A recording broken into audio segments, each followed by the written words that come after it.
Hello दोस्तों, तो आप सभी का स्वागत करते हैं आपके प्यारे से प्लेटफॉर्म एसएससी चौक पे। तो आज 2 सितंबर 2023 के दिन भारत के लिए बेहद ही खास का दिन है, इतिहासपूर्ण दिन है, क्योंकि भारत ने एक इतिहास रच दिया है। चंद्रमा के अध्ययन करने के लिए आदित्य 11 सैटेलाइट को लॉन्च किया गया है। यह एशिया का पहला देश भारत बना है। इससे पहले भी भारत ने इतिहास रचा था चंद्रमा के दक्षिणी ध्रुव पर पहुंचकर। तो इसी के एक संदर्भ में हम मोस्ट इम्पॉर्टेंट क्वेश्चन को करने वाले हैं, जो हर किसी न किसी एग्जाम के लिए खास होने वाला है। अगर जो इससे रिलेटेड कोई भी क्वेश्चन आएगा तो इसी वीडियो से आएगा। तो चलिए शुरू करते हैं। तो सबसे पहला क्वेश्चन है, सूर्य का अध्ययन करने वाला पहला अंतरिक्ष आधारित मिशन का क्या नाम है? तो मिशन का नाम है आदित्य 11, यानी ऑप्शन नंबर ए। इससे जुड़े कुछ इंपॉर्टेंट तथ्य क्या है? आदित्य 11 सूर्य का अध्ययन करने वाला पहला अंतरिक्ष आधारित भारतीय मिशन होगा। अंतरिक्ष यान को सूर्य पृथ्वी प्रणाली के लैग्रेंज बिंदु 11 के चारों ओर एक प्रभा मंडल कक्षा में रखा जाएगा, जो पृथ्वी से लगभग 1.5 मिलियन किलोमीटर दूर है। कितना दूर है? 1.5 मिलियन किलोमीटर दूर है। 11 बिंदु के चारों ओर प्रभा कक्षा में रखे गए उपग्रह को बिना किसी ग्रहण को सूर्य को लगातार देखने का प्रमुख लाभ होता है। इसको वास्तविक समय में सौर गतिविधियों को और अंतरिक्ष मौसम पर इसका प्रभाव देखने का अधिक लाभ मिलेगा। अब क्वेश्चन नंबर नेक्स्ट की बात करते हैं। तो क्वेश्चन नंबर सेकेंड क्या है? आदित्य 11 मिशन को कब लॉन्च किया गया? तो आदित्य 11 मिशन को लॉन्च किया गया था 2 सितंबर 2023 को, यानी ऑप्शन नंबर सी। इससे कुछ जीरो इंपॉर्टेंट तथ्य क्या है? आदित्य 11 मिशन को 2 सितंबर 2023 की सुबह 11:50 पर सतीश धवन स्पेस सेंटर यानी श्रीहरिकोटा आंध्र प्रदेश से लॉन्च किया गया है। नेक्स्ट क्वेश्चन क्या है? आदित्य 11 मिशन को किस रॉकेट से लॉन्च किया गया है? तो आदित्य 11 मिशन को जो है PSLV XL C57 से लॉन्च किया गया है। ये कहीं कहीं पे PSLV क्या लिखा हो सकता है हम बता देते हैं, PSLV C57 भी लिखा जा सकता है। यानी क्वेश्चन क्या है? आदित्य 11 मिशन को किस रॉकेट से लॉन्च किया गया? तो option number B, PSLV XL C57। Question number fourth क्या है? PSLV का फुल फॉर्म क्या है, ये पहले देख लेते हैं। तो PSLV का फुल फॉर्म है polar satellite launch vehicle. PSLV का फुल फॉर्म क्या है? Polar satellite launch vehicle. Question number fourth क्या है? आदित्य 11 किसका अध्ययन करने वाला पहला अंतरिक्ष आधारित भारतीय मिशन है? तो ये हो जाएगा ऑप्शन नंबर बी, यानी सूर्य का। क्वेश्चन नंबर 4 क्या है? आदित्य 11 किसका अध्ययन करने वाला पहला अंतरिक्ष आधारित मिशन होगा? तो वह है सूर्य। क्वेश्चन नंबर 5 क्या है? आदित्य 11 मिशन में एल से क्या तात्पर्य है? तो वह तात्पर्य है लार्ग रेंज। क्या है? Lag range. अब इससे कुछ जुड़े इंपॉर्टेंट तथ्य देख लेते हैं। लैग्रेंज बिंदु क्या है? लैग्रेंज पॉइंट क्या होता है? तो लैग्रेंज पॉइंट क्या होता है देख लेते हैं। सूर्य के केंद्र से पृथ्वी के केंद्र तक एक सरल रेखा खींचने पर जहां सूर्य और पृथ्वी के गुरुत्वाकर्षण बल बराबर होते हैं, वह लैग्रेंज बिंदु कहलाता है।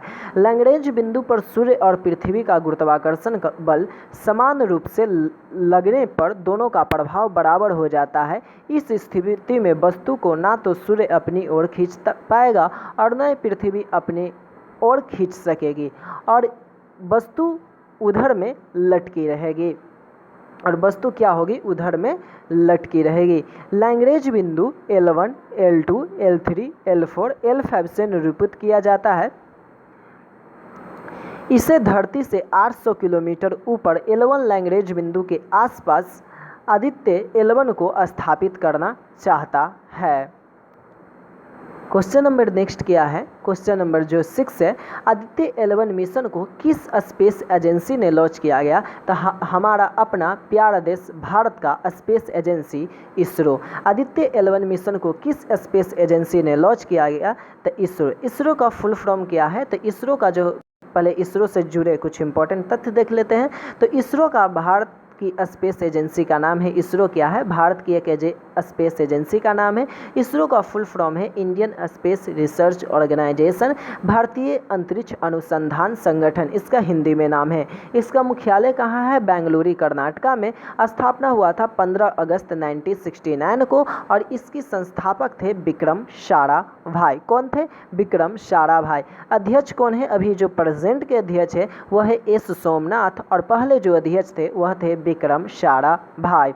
यानी इसरो क्या है? इसरो जो है एक भारत की स्पेस एजेंसी का नाम है। इसरो का पूरा नाम इंडियन स्पेस रिसर्च ऑर्गेनाइजेशन है, भारतीय अंतरिक्ष अनुसंधान संगठन। इसका मुख्यालय बेंगलुरु यानी कर्नाटका में है। इसकी स्थापना 15 अगस्त 1969 को हुई थी। संस्थापक थे विक्रम साराभाई। अध्यक्ष थे एस स्वामीनाथन यानी पहले अध्यक्ष थे विक्रम साराभाई। कौन थे? विक्रम साराभाई। L1 बिंदु पृथ्वी से कितना दूर है? तो L1 बिंदु जो है पृथ्वी से 1.5 मिलियन किलोमीटर यानी 15 लाख किलोमीटर दूर है। आदित्य L1 पृथ्वी से लगभग 1.5 मिलियन किलोमीटर यानी 1 मिलियन बराबर हम कितना जानते हैं? तो 1 मिलियन बराबर होता है 10 लाख। कितने होते हैं? 10 लाख। तो 15 लाख किलोमीटर सूर्य के दूर और निर्देशित रहेगा। यह पृथ्वी और सूर्य के बीच दूरी का लगभग 1% है। कितना परसेंट है? 1% है। क्वेश्चन नंबर 8 क्या है? आदित्य L1 सूर्य पृथ्वी प्रणाली के लैग्रेंजियन पॉइंट L1 के पास किस ऑर्बिट में स्थापित किया जाएगा? तो वह है हेलो ऑर्बिट। कौन है? हेलो ऑर्बिट यानी option number C. Aditya L1 सूर्य पृथ्वी प्रणाली को लैग्रेंजियन पॉइंट L1 के पास किस ऑर्बिट में स्थापित किया जाएगा? तो वह हेलो ऑर्बिट यानी option number C. Question number 9 क्या है? क्वेश्चन नंबर 9 है आदित्य L1 मिशन के प्रमुख विज्ञान उद्देश्य क्या है?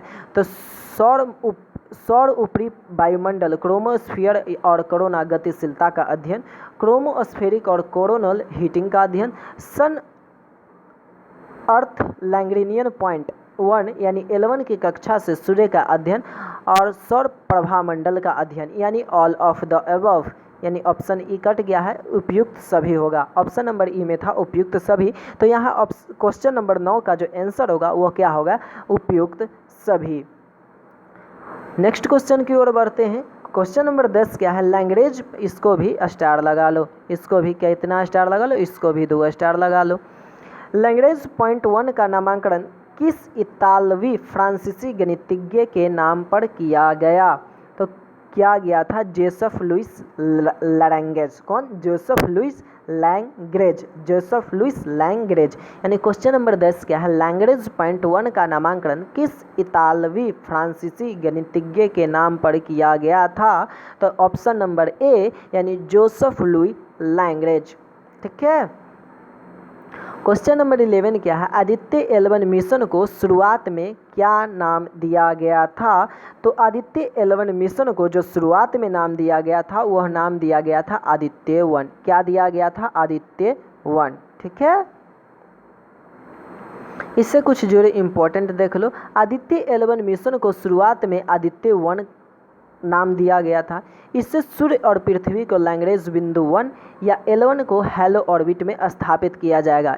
इस वजह से नाम बदलकर आदित्य L1 कर दिया गया था। क्वेश्चन नंबर नेक्स्ट जाने से पहले हम कुछ इंपॉर्टेंट बात कहना चाहते हैं। यदि आपको ऋषितोष सर का मेहनत और वीडियो का क्वालिटी और कंटेंट अच्छा लगता है तो वीडियो को लाइक और शेयर जरूर करिएगा। ठीक है। अब क्वेश्चन नंबर नेक्स्ट पर आते हैं। भारतीय सूर्य मिशन लॉन्च करने वाला एशिया का कौन सा देश बन गया है? तो भारत जो है सूर्य मिशन लॉन्च करने वाला एशिया का पहला देश बन गया है। यानी क्वेश्चन नंबर 12 क्या है? भारत सूर्य मिशन लॉन्च करने वाला एशिया का कौन सा देश बन गया है? तो वह है पहला यानी option number A. Question number 13 क्या है? लैग्रेंजियन बिंदु वे है जहां दो वस्तुओं के बीच कार्य करने वाले सभी डैश डैश डैश बल एक दूसरे को निष्प्रभावी कर देता है। तो ऑप्शन नंबर बी होगा गुरुत्वाकर्षण बल। क्या हो जाएगा? गुरुत्वाकर्षण बल। यानी लैग्रेंजियन बिंदु वे है जहां दो वस्तुओं के बीच कार्य करने वाले सभी गुरुत्वाकर्षण बल एक दूसरे को निष्प्रभावी कर देता है। क्वेश्चन नंबर नेक्स्ट क्या है? इसमें भी 2 स्टार लगा लो रे बाबू।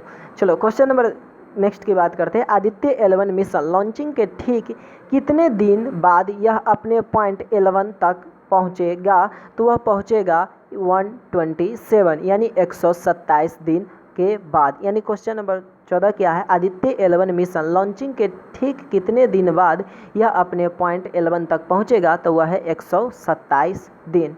क्वेश्चन नंबर 50 क्या है? आदित्य 11 मिशन को साथ कितने प्लूटो भेजे गए थे? तो वे थे 7। ऑप्शन नंबर सी यानी 7। यहाँ तो कम क्लियर नहीं देख रहा होगा, यह है पापा, ये सब जितना भी है इसका हम फुल फॉर्म नेक्स्ट स्लाइड में देख लेते हैं। तो प्लेड कितने थे? 7। वो सातों प्लेड का फुल फॉर्म देख लेते हैं। तो पहला है VELC। क्या है? VELC। क्या है? VELC यानी विजुअल इमिशन लाइन क्रोनोग्राफ। क्या है? Visual emission line chronograph. Question number second क्या है? सूट यानी इस सूट का फुल फॉर्म क्या है? Solar ultraviolet imaging telescope. Third क्या है? सोलैक्स यानी solar low energy x ray spectrometer. 4 में क्या है? हेलियोस यानी एनर्जी हाई एनर्जी L1 हेल 1OS यानी high energy L1 orbiting x-ray spectrometer. 5 क्या है? एस्पेक्स यानी Aditya solar band particle experiment. 6 क्या है? PAPA plasma analyser package of Aditya. 6 क्या है? Plasma analyser package of Aditya. 7 क्या है?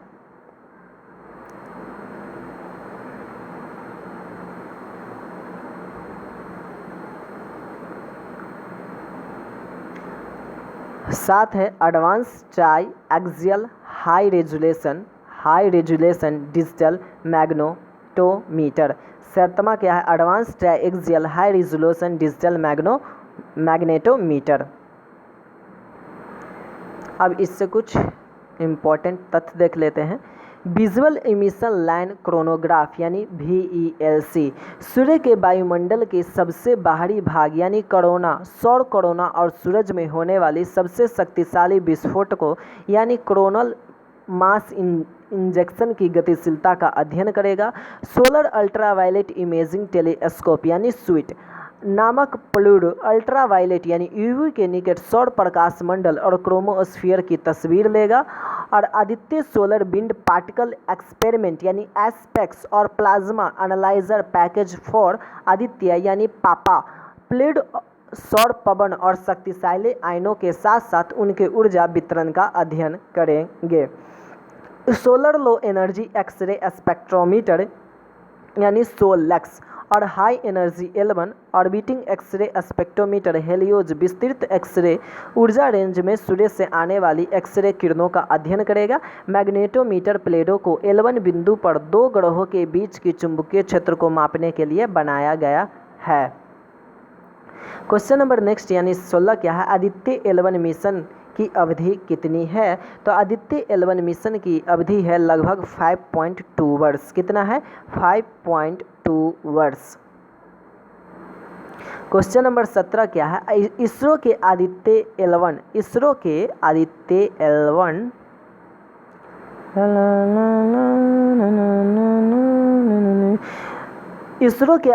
11 मिशन में प्रधान वैज्ञानिक कौन है? तो वह है कौन? डॉक्टर शंकर सुब्रमण्यम के। यह है इनकी कुछ तस्वीरें। इसरो के आदित्य 11 को मिशन के प्रधान वैज्ञानिक कौन है? तो वह है डॉक्टर सुब्रमण्यम।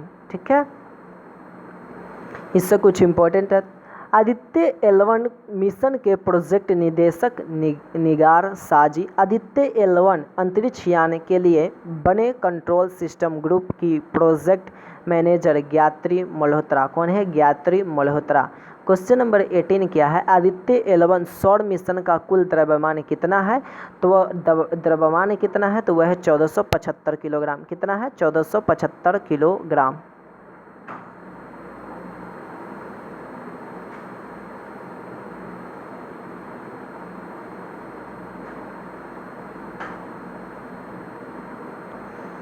आदित्य 11 मिशन का कुल द्रव्यमान कितना है? तो वह है ऑप्शन नंबर डी यानी 1475 किलोग्राम। सेम क्वेश्चन आ गया। आदित्य 11 सौर मिशन का कुल द्रव्यमान कितना है? तो 1475 किलोग्राम। आदित्य L1 सौर मिशन के प्लेटो का द्रव्यमान तो है 244 kg। कितना है? 244 kg। अब सूर्य से, जबकि सूर्य से रिलेटेड कुछ ये टॉपिक था, तो हमने सूर्य से संबंधित कुछ जीके का प्रश्न ले लिया है जो अपने आप में बेहद ही खास है। तो सबसे पहला है, अगर सूर्य की तुलना पृथ्वी की तुलना से की जाए तो पृथ्वी से कितना बड़ा होगा? तो वह 109 गुना बड़ा होगा। यानी कहने का मतलब यह है कि जो सूर्य है पृथ्वी से कितना गुना बड़ा है? तो वह है 109 गुना बड़ा। सूर्य की उत्पत्ति लगभग वर्तमान आयु से लगभग कितने वर्ष पहले हुई थी? यानी प्रेजेंट एज से कितने वर्ष पहले हुई थी? तो 4.6 बिलियन वर्ष। सूर्य का ताप कैसे मापा जाता है? तो पायरोमीटर से। किससे मापा जाता है? पायरोमीटर से। सूर्य की सबसे बाहरी परत को किस रूप में जाना जाता है? तो वह है किरीट या मुकुट, जिसको कोरोना भी कहते हैं। ठीक है। सोलर प्लेकियर में किसका निष्कासन होता है? अत्यधिक ऊर्जा वन इलेक्ट्रॉन और प्रोटॉन का।